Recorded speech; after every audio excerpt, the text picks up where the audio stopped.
નમસ્કાર, હું છું માર્ગી. આપની સાથે હેડલાઇન્સમાં જોઈએ કેટલાક મહત્વના સમાચાર. છોટાઉદેપુર પંથકમાં ભારે વરસાદે તબાહી મચાવી હતી. આ વચ્ચે નસવાડી તાલુકાના રાજપુરાના 200 ગ્રામજનો અને ભાખા ગામ પાસે આવેલ સિંદડિયાના 500 ગ્રામજનો લો લેવલ કોઝવે ઉપર પાણી આવી જતા સંપર્ક વિહોણા બન્યા હતા. આ ઉપરાંત રાજપુરા ગામના જર્જરિત લો લેવલ કોઝવે ઉપર હવે પગપાળા જવું પણ શક્ય નથી, એટલું ધોવાણ થયું છે. ગામમાં ઇમરજન્સી સેવા પણ ન જઈ શકે તેવી સ્થિતિ સર્જાઈ છે. અમદાવાદમાં થયેલી પ્લેન ક્રેશની ઘટનામાં ગુજરાતના પૂર્વ મુખ્યમંત્રી વિજય રૂપાણીનું પણ નિધન થયું હતું. ગુજરાતના પૂર્વ મુખ્યમંત્રી દિવંગત વિજય રૂપાણીના અસ્થિઓનું સોમનાથ ત્રિવેણી સંગમ ખાતે આજે વિસર્જન કરાયું હતું. તેમના પત્ની અંજલિ રૂપાણી અને પુત્ર ઋષભ રૂપાણીએ ધાર્મિક વિધિઓ કરી હતી. રૂપાણીના અસ્થિ વિસર્જન પહેલા તેમના પુત્ર ઋષભ દ્વારા હિન્દુઓમાં થતી ધાર્મિક વિધિ કરાઈ હતી. સુરતમાં ખાડીના પાણી ફરી વળ્યા છે. અનેક વિસ્તારો પાણીમાં ગરકાવ થયા છે. લોકોને ભારે હાલાકી ભોગવવાનો વારો આવ્યો છે. દર્દીઓને દવાખાને લઈ જવા માટે પણ ભારે હાલાકીઓનો સામનો કરવો પડી રહ્યો છે. ત્યારે હવે શિક્ષણ મંત્રી પ્રફુલ્લ પાનસેરિયાએ કામરેજમાં અધિકારીઓ સાથે એક બેઠક યોજી હતી. આ બેઠકમાં પૂરવાળા વિસ્તારોની સમીક્ષા કરાઈ હતી. સુરતમાં ભારે વરસાદને કારણે બલેશ્વરની 32 ગંગા નદીમાં પૂર આવ્યું છે. નદી બંને કાંઠે વહેતા ગાંડીતુર બની છે. બલેશ્વર ગામ આખું એક બેટમાં ફેરવાઈ ગયું છે. ટાંકી, ખાડીપાર અને લીમડા ફળિયામાં પાણી ભરાઈ ગયા છે. એટલા બધા પાણી ભરાયા છે કે આ તમામ વિસ્તાર પાણીમાં ગરકાવ થઈ ગયા છે. પાણી ભરાવાના કારણે 100 થી વધુ પરિવારો અસરગ્રસ્ત થયા છે. બલેશ્વરથી ટુંડી અને સાકી જતો રસ્તો બંધ કરાયો છે. ગુજરાતમાં પેટા ચૂંટણીમાં કોંગ્રેસની થયેલી હાર બાદ શક્તિસિંહ ગોહિલે રાજીનામું આપ્યું હતું. હવે માહિતી સામે આવી છે કે કોંગ્રેસ નેતા શક્તિસિંહ ગોહિલ દિલ્હીમાં બેઠક કરશે. આ ઉપરાંત પ્રભારી અને સંગઠન મહાસચિવ સાથે પણ તેઓ બેઠક કરશે. ગુજરાત પ્રદેશ અધ્યક્ષ પદ તેમણે કેમ છોડ્યું એ અંગે પણ વાતચીત કરશે. ગુજરાત કોંગ્રેસની સ્થિતિથી તેઓ હાઈકમાન્ડને અવગત કરાવશે. ગ્રામ પંચાયતની ચૂંટણીનું પરિણામ જાહેર થઈ ગયું છે. આ દરમિયાન ગીર સોમનાથ જિલ્લાના ગીર ગઢડા તાલુકાના જૂના ઉગલા ગામની ચર્ચાઓ વહેતી થઈ છે, કેમ કે અહીં સરપંચની જંગમાં 2 વેવાણો મેદાનમાં ઉતરી હતી. જેમાં છેલ્લા 10 વર્ષથી ભાવનાબેન નંદવાણા સરપંચ હતા, ત્યારે આ વખતે તેમના જ વેવાણ જયાબેન ડાંગોદરાએ તેમને હરાવી દીધા છે. જયાબેને 606 મતે ભાવનાબેનને આખી પેનલ સહિત હરાવ્યા છે. અમદાવાદમાં 27 જૂને યોજાનારી ભવ્ય રથયાત્રા પૂર્વે અમદાવાદ મ્યુનિસિપલ કોર્પોરેશન દ્વારા જાહેર હિતમાં મહત્વનો નિર્ણય લેવાયો છે. રથયાત્રા દરમિયાન કોઈ અનિચ્છનીય બનાવ ન બને તે માટે બિનસલામત, જર્જરિત અને નબળા મકાનો પર વધુ ભીડ એકઠી ન કરવાની ચેતવણી અપાઈ છે. ઉપરાંત રથયાત્રાના રૂટ પરના વેપારીઓ અને મકાન માલિકોને રસ્તા પરથી બાંધકામ સામગ્રી હટાવી લેવાની સૂચના અપાઈ છે. છેલ્લા 2 દિવસથી રાજ્યમાં ભારે વરસાદ પડી રહ્યો છે. ત્યારે એનડીઆરએફના અધિકારીના જણાવ્યા અનુસાર ભારે વરસાદને કારણે રાજ્યના 206 જળાશયો પૈકી 15 જળાશયો હાઈ એલર્ટ, 12 જળાશયો એલર્ટ પર તથા 11 જળાશયોને વોર્નિંગ અપાઈ છે. રાજ્યમાં ભારે વરસાદની કોઈ પણ કટોકટીની પરિસ્થિતિને પહોંચી વળવા માટે એનડીઆરએફ તથા એસડીઆરએફની કુલ 34 ટીમ્સ જિલ્લા કક્ષાએ ડિપ્લોય કરવામાં આવી છે. ઉપરાંત 2 ટીમ્સને સ્ટેન્ડ બાય રખાઈ છે. બ્રિક્સ રાષ્ટ્રોએ એક નિવેદન બહાર પાડીને ઈરાન પર થયેલા અમેરિકી અને ઇઝરાયેલી હુમલાઓને આંતરરાષ્ટ્રીય કાયદા અને યુએન ચાર્ટરનું ઉલ્લંઘન ગણાવ્યું છે.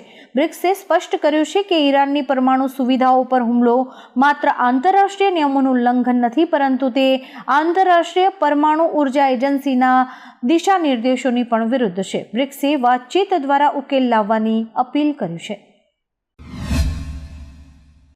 આજે કચ્છના ભૂચાઓમાં ભૂકંપનો આંચકો અનુભવાયો હતો. સવારે 6:50 ભૂકંપનો આંચકો અનુભવાયો હતો. ભૂકંપની તીવ્રતા 3.2 નોંધાઈ છે. તેનું કેન્દ્ર બિંદુ ભચાઉથી 13 કિલોમીટર દૂર નોંધાયું છે.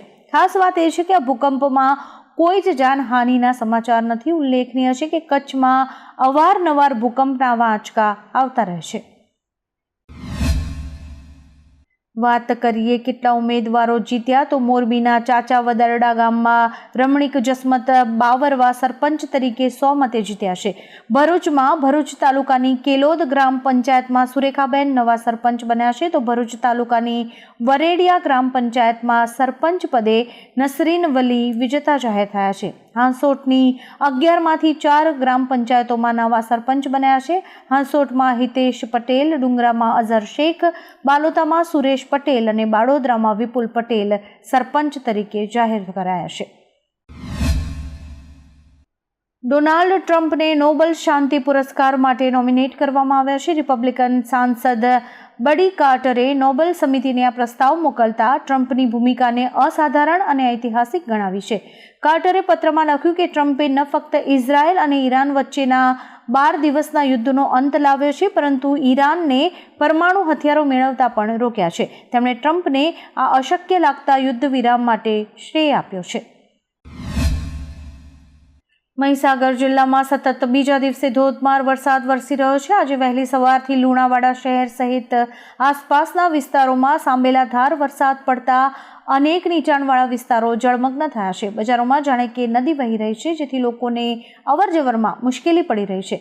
ભારે વરસાદને કારણે પાનમ નદીમાં નવા નીર આવ્યા છે અને ચેકડેમ પણ ઓવરફ્લો થયો છે.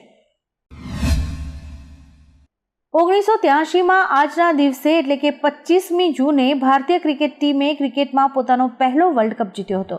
કપિલ દેવની કેપ્ટનશીપ હેઠળ ભારતે લોર્ડ્સના મેદાન પર રમાયેલી મેચમાં વેસ્ટ ઇન્ડિઝને 43 રનથી હરાવ્યું હતું. કપિલનો તે દોડતો કેચ લોકો હજુ પણ યાદ કરે છે. ભારતે બધી મુશ્કેલીઓનો સામનો કરીને પહેલો વર્લ્ડ કપ અને લોકોના દિલ પણ જીતી લીધા હતા. આ ખિતાબ આજે પણ યાદ કરાય છે અને તેના ઉપર એક ફિલ્મ પણ બનાવાય છે. હવામાન વિભાગે ગુજરાતમાં આગામી 7 દિવસ સુધી વરસાદી માહોલ યથાવત રહેવાની આગાહી કરી છે. રાજ્યમાં વાવાઝોડા સાથે વરસાદ પડશે. ખાસ કરીને સુરતમાં આજે પણ વરસાદની સંભાવના છે. હવામાન વિભાગે ઓરેન્જ એલર્ટ જાહેર કરતા સાબરકાંઠા, મહીસાગર, અરવલ્લી, દાહોદ, ભરૂચ, વડોદરા, નવસારી, વલસાડમાં ભારે વરસાદની આગાહી કરી છે. અમદાવાદમાં પણ છૂટાછવાયા ઝાપટાની શક્યતા છે. ઈરાન અને ઇઝરાયલ વચ્ચેના યુદ્ધ વિરામને કારણે વૈશ્વિક બજારોમાં સકારાત્મક અસર જોવા મળી છે. સતત બીજા દિવસે ક્રૂડ ઓઇલની કિંમતોમાં ઘટાડો નોંધાયો છે જ્યારે કે વિશ્વભરના શેર બજારોમાં તેજીનો માહોલ છવાયો છે. અમેરિકી શેર બજાર દિવસભર મજબૂત રહ્યું છે. બી રાયલી વેલ્થના ચીફ સ્ટ્રેટેજિસ્ટ આર્ટ હોગનના મતે તણાવમાં ઘટાડાને લીધે બજારની સ્થિતિ સુધરી છે જે રોકાણકારો માટે સારા સમાચાર છે. ઇંગ્લેન્ડ સામેની પહેલી ટેસ્ટમાં મળેલી હાર બાદ ભારતીય ટીમ પર અનેક પ્રશ્નો ઊભા થઈ રહ્યા છે. સોશિયલ મીડિયા યુઝર્સે બીસીસીઆઈ અને કોચ ગૌતમ ગંભીરની ટીકા કરી છે. લોકો કહે છે કે બીસીસીઆઈએ ટેસ્ટ કોચ વિશે ફરીથી વિચાર કરવો જોઈએ. ગંભીરના કોચિંગ હેઠળ ભારતે છેલ્લી 9 ટેસ્ટમાં ફક્ત એક જ મેચ જીતી છે, એક ડ્રો થઈ છે અને 7માં હાર મળી છે. આવામાં ગંભીર કેવા નિર્ણયો લઈ રહ્યા છે તે સમજની બહાર છે તેવી યુઝર્સે ટીકા કરી હતી. સંયુક્ત રાષ્ટ્રમાં રશિયાએ ઈરાન પર થયેલા અમેરિકા અને ઇઝરાયલના હવાઈ હુમલાઓની સખત નિંદા કરી છે. રશિયાના રાજદૂતે જણાવ્યું કે આ બંને દેશોએ યુએન ચાર્ટરનું ઉલ્લંઘન કર્યું છે.